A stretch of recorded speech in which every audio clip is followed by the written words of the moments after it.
Hello friends, કેમ છો બધા? આઈ હોપ તમે બધા મસ્ત અને સ્વસ્થ હશો. તો તમારું સ્વાગત છે મારી ચેનલ મારી રસોઈ 24માં. તો જનરલી ચોમાસામાં આપણે બહારની પાણીપુરી ખાવાનું ટાળતા હોઈએ છીએ, પણ ઘરે તો બનાવીને ખવાય જ ને. તો આજે એવી સરસ ગરમા ગરમ રગડાવાળી પાણીપુરી આપણે ઘરે બનાવીશું. તો અહીં સૌ પ્રથમ આપણે પાણી બનાવીશું. તો એના માટે મેં અહીં ઠંડુ પાણી લીધું છે અને એની અંદર થોડા બરફના ટુકડા પણ એડ કર્યા છે. તો હવે જે આપણે કોથમીર ને ફુદીનો મરચાં બધું છે આપણે અંદર પાણીની અંદર એને રાખીશું થોડી વાર માટે. તો અહીં મેં જેટલી કોથમીર લીધી છે એનાથી અડધો મેં ફુદીનો લીધો છે. તમે અડધાથી થોડું ઓછું પણ એડ કરશો તો પણ સરસ જ લાગશે પાણીપુરી તમારી, મતલબ કે પાણી. તો અહીં આપણે કોથમીર અને ફુદીનાને ઠંડા પાણીની અંદર ડૂબીને રહે એ રીતે આપણે મૂકી રાખીશું થોડી વાર. અહીં મરચાં લીધા છે 2 થી 3 તીખા અને 1 ઇંચથી થોડું વધારે એવું આદું લીધું છે. તો આ બધી વસ્તુને આપણે 10 થી 15-20 મિનિટ સુધી આપણે એને ડુબાડીને રાખીશું. તો હવે આપણે પાણી બનાવવા માટે મિક્સી જાર લીધું છે મેં ગ્રાઇન્ડ કરવા માટે. તો અહીં લીંબુની પણ જરૂર પડશે. તો આપણે જે બી પલાળીને રાખ્યું છે કોથમીર ફુદીનો એ બધું આપણે જારની અંદર એડ કરી દઈશું. તો અહીં આપણે જો બહાર જે પાણીપુરીવાળા ભૈયાજીના જેવો ટેસ્ટ જોઈતો હશે તો અહીં આપણે 2 થી 3 જાતની ખટાશ અંદર એડ કરવી પડશે. તો અહીં સૌથી પહેલાં મેં મીઠું એડ કર્યું છે. તો અહીં અત્યારે હું થોડું ઓછું જ એડ કરું છું. તો અડધી ચમચી મેં મસાલાની જે ચમચી હોય છે એટલું મેં મીઠું અને એટલી જ અડધી ચમચી મેં સંચળ એડ કર્યું છે. આપણને આગળ જરૂર પડશે તો આપણે એડ કરીશું. અત્યારથી આપણે વધારે નથી એડ કરવાનું. અહીં અડધી ચમચીથી થોડી ઓછી એવી હિંગ એડ કરી છે મેં. તો હિંગ ખૂબ જ સરસ ટેસ્ટ આપે છે પાણીપુરીના પાણીમાં, તો જરૂરથી એડ કરજો. અને આ ચાટ મસાલો છે એ પણ મેં 1 ચમચીથી થોડો ઓછો એવો મેં અંદર એડ કર્યો છે. તો 1 ચમચી જેટલો પણ એડ કરશો તો વાંધો નહીં. તો એટલો આપણે ચાટ મસાલો પણ જરૂરથી એડ કરજો. અને આ છે આમચૂર પાવડર છે એ પણ મેં અંદર એડ કર્યો છે. અત્યારે હું 1 ચમચી મેં એડ કર્યો છે. અને આ છે વલિયારીનો પાવડર છે. જો પાવડર ના હોય તો તમે આખી વલિયારી પણ અંદર એડ કરી શકો છો. અને આ વલિયારીથી પાણીપુરીનું પાણી ખૂબ જ ટેસ્ટી અને સુગંધીદાર બને છે, જરૂરથી એડ કરજો. અને આ છે જે પાણીપુરીવાળા ભૈયાજીની પાસે જે કોરો મસાલો હોય છે એ છે. અને તમને ખબર જ હશે કે હું ઘરમાં રાખું જ છું, તો મેં અડધી ચમચી એડ કર્યો છે. અને અહીં આમલીની પેસ્ટ છે મારી પાસે, તો મેં 1 ચમચી જેટલી અંદર એડ કરી છે. તો અને આ અડધું લીંબુ અંદર આપણે ઉમેરીશું. લીંબુથી જે આપણું પાણીપુરીનું પાણી છે એ એકદમ ગ્રીન કલર એનો જળવાઈ રહેશે. તો ઠંડુ પાણી અને લીંબુ એ બંને વસ્તુઓ આપણે પાણીપુરીના પાણીને એકદમ ગ્રીન કરશે. તો તમે જોઈ રહ્યા છો એકદમ ગ્રીન કલરની આપણી પેસ્ટ બનીને રેડી છે. તો આ રીતની જ આપણી પેસ્ટ બનવી જોઈએ. તો તમે જોયું હશે કે મેં અહીં આમચૂર, લીંબુ અને આમલીની પેસ્ટ ત્રણેયનો યુઝ કર્યો છે. જો તમારી પાસે લીંબુ ના હોય તો તમે ચપટી લીંબુના ફૂલ પણ અંદર એડ કરી શકો છો. જનરલી પાણીપુરીવાળા લીંબુના ફૂલ જ એડ કરતા હોય છે. તો હવે આ બધી જ પેસ્ટને આપણે એક બાઉલની અંદર જે ઠંડુ પાણી લીધું છે એની અંદર આપણે ઉમેરી દઈશું. તો અહીં મેં બધી જ પેસ્ટને લઈ લીધી છે. તો તમે જે આટલી પેસ્ટ બનાવશો એમાં જે આપણે પાણી ફ્રીજમાં મૂકવા માટેની બોટલ હોય છે જે આખી ભરેલી, એટલું 1 બોટલ ભરીને પાણી સરસ ટેસ્ટી બનશે તમારું. તો અહીં 2 જે આપણે આવે છે જે જલજીરાનું પેકેટ એ મેં 2 અંદર એડ કર્યા છે.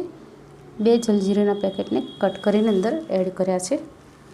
તો એનાથી પણ ટેસ્ટ ખૂબ જ સરસ આવે છે. અને હવે થોડું મને મીઠું અને સંચળ ઓછું લાગે છે તો મેં અંદર એડ કરી દીધું છે. તો પાણીપુરીના પાણીમાં જો પહેલાંથી મીઠું વધારે હશે અને તમે પાણી ઉમેર્યા કરશો તો ટેસ્ટ બધો જ એનો બગડી જશે. એટલા માટે જ મીઠું થોડું ઓછું જ નાખવાનું પહેલાંથી, અને પછી જરૂર પડે તો આપણે ઉમેરી શકાય. તો હવે પાણી તો બની ગયું છે અને મેં ફ્રીજમાં મૂકી દીધું છે. તો અહીં મેં સફેદ વટાણા લીધા છે. તો સફેદ વટાણાનો જ રગડો જનરલી બહાર હોય છે. તો અહીં વટાણાને મેં 4 થી 5 કલાક માટે પલાળીને રાખ્યા છે. મેં એને સીટી વગાડી હતી, 2 થી 3 સીટી વગાડીને પછી એને કુકરને બંધ જ રહેવા દીધું છે 4 થી 5 કલાક. તો હવે આપણે થોડું જરૂર પડતું પાણી અંદર ઉમેરીશું. વટાણા ડૂબે એનાથી થોડું વધારે પાણી લીધું છે. અને 4 થી 5 મેં મોટા બટાકા લીધા છે. એને સારી રીતે ધોઈને પછી અંદર કુકરની અંદર એને પણ વટાણાની સાથે જ આપણે બાફી લઈશું. તો અહીં 1 ચમચી જેટલું મીઠું અને અડધી ચમચી મેં હળદર એડ કરી છે અને હવે આપણે બંનેને સાથે જ બાફી લઈશું। તો અહીં લગભગ 5 થી 7 સીટી મેં વગાડી છે કુકરમાં અને પછી સરસ રીતે આપણા બટાકા અને વટાણા બફાઈ ગયા છે। તો અહીં વટાણા અને બટાકા આપણા સરસ રીતે બફાઈ ગયા છે। તો એને આપણે બટાકાને એમાંથી કાઢી લઈશું। તો ખૂબ સરસ રીતે વટાણા બફાઈ ગયા છે મારા।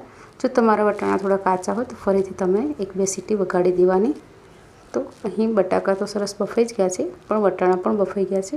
તો આપણે છાલ કાઢીને એને માવો બનાવી દઈશું। તો અહીં વટાણા બફાઈ ગયા છે તો એને મેં એક બાઉલમાં કાઢી લીધા છે। એક મોટા વાડકામાં જ કાઢી લીધા છે મેં અને એની અંદર જે બટાકા આપણે સ્મેશ કરેલા છે એને પણ અંદર એડ કરી દઈશું।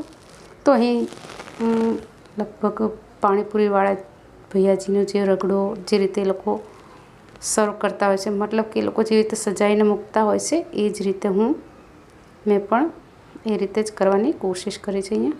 તો અહીં આદુ મરચાંની થોડી પેસ્ટ મેં અંદર એડ કરી છે રગડામાં અને મીઠું એડ કર્યું છે અડધી ચમચી જેટલું અને ચાટ મસાલો પણ મેં અડધી ચમચીથી થોડું વધારે અંદર એડ કર્યો છે।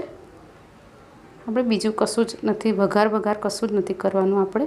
અને આ સંચળ છે એ પણ મેં એક અડધી ટેબલસ્પૂન જેટલું અંદર એડ કરી દીધું છે અને જે આ મસાલો છે પાણીપુરીવાળાનો કોરો મસાલો છે એ પણ અંદર હું અડધી ટેબલસ્પૂનથી અડધો અંદર એડ કરીશ। તો જો તમારી પાસે આવો મસાલો ના હોય તો જે રેડીમેડ તૈયાર પાણીપુરીનો મસાલો મળતો હોય છે બહાર એનો પણ તમે યુઝ કરી શકો છો અથવા તો જે આખા ધાણા આવે છે એ અને થોડું જીરું લઈને અને સરસ શેકીને એનો પાવડર બનાવીને પણ અંદર એડ કરી શકો છો। તો હવે આપણે જે અંદર થોડું પાણી પણ એડ કરીશું અને આમાં આપણે પાણીપુરીનું પાણી જ અંદર એડ કરવાનું। જો તમે સાદું પાણી એડ કરશો તો રગડાનો ટેસ્ટ એકદમ ફિક્કો થઈ જશે। તો ઉપરથી ડુંગળી અને કોથમીરથી એને સજાવીશું અને હવે એને હું ગેસ ઉપર મૂકીશ થોડું ગરમ થવા માટે। તો બિલકુલ બહાર જેવો જ આપણો રગડો બનીને રેડી થઈ ગયો છે। તો ઉપરથી થોડું મેં ફુદીનાના પાનને પણ થોડા હાથથી તોડીને થોડા ભભરાઈ દીધા છે। આ સિવાય તમે ઉપરથી થોડો મસાલો પણ એડ કરી શકો છો, લાલ મરચું બધું તમે એડ કરી શકો છો। તો હું જે આ મસાલો છે એને થોડો મેં સ્પ્રિંકલ કરી દીધો છે। ખૂબ જ ટેસ્ટી મારો રગડો બનીને રેડી છે અને પાણી પણ ખૂબ ટેસ્ટી બનેલું છે। તો હવે આપણે સર્વ કરીશું પણ સૌથી એના પહેલાં આ રગડાને હું ગેસ ઉપર ગરમ થવા મૂકીશ। તો તમે જોઈ રહ્યા છો સરસ રીતે ઉકળી રહ્યો છે આપણો રગડો। તો એની અંદર આપણે સાઈડમાંથી થોડો રગડો અંદર મિક્સ કરીશું પાણીની અંદર।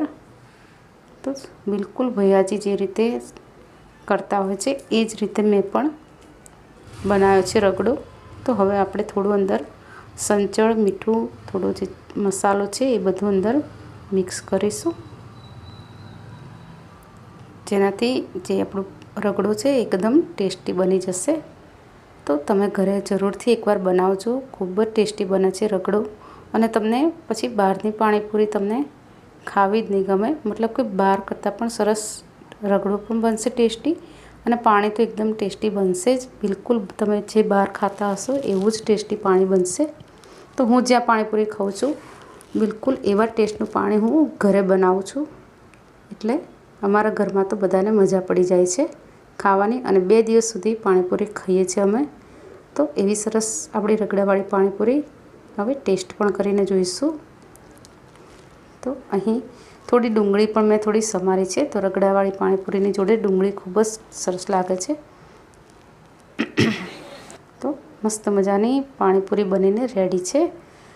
તો ખૂબ ટેસ્ટી પાણી બન્યું છે અને ઠંડુ પાણી ને ગરમ રગડો ખાવાની ખૂબ જ મજા આવે છે।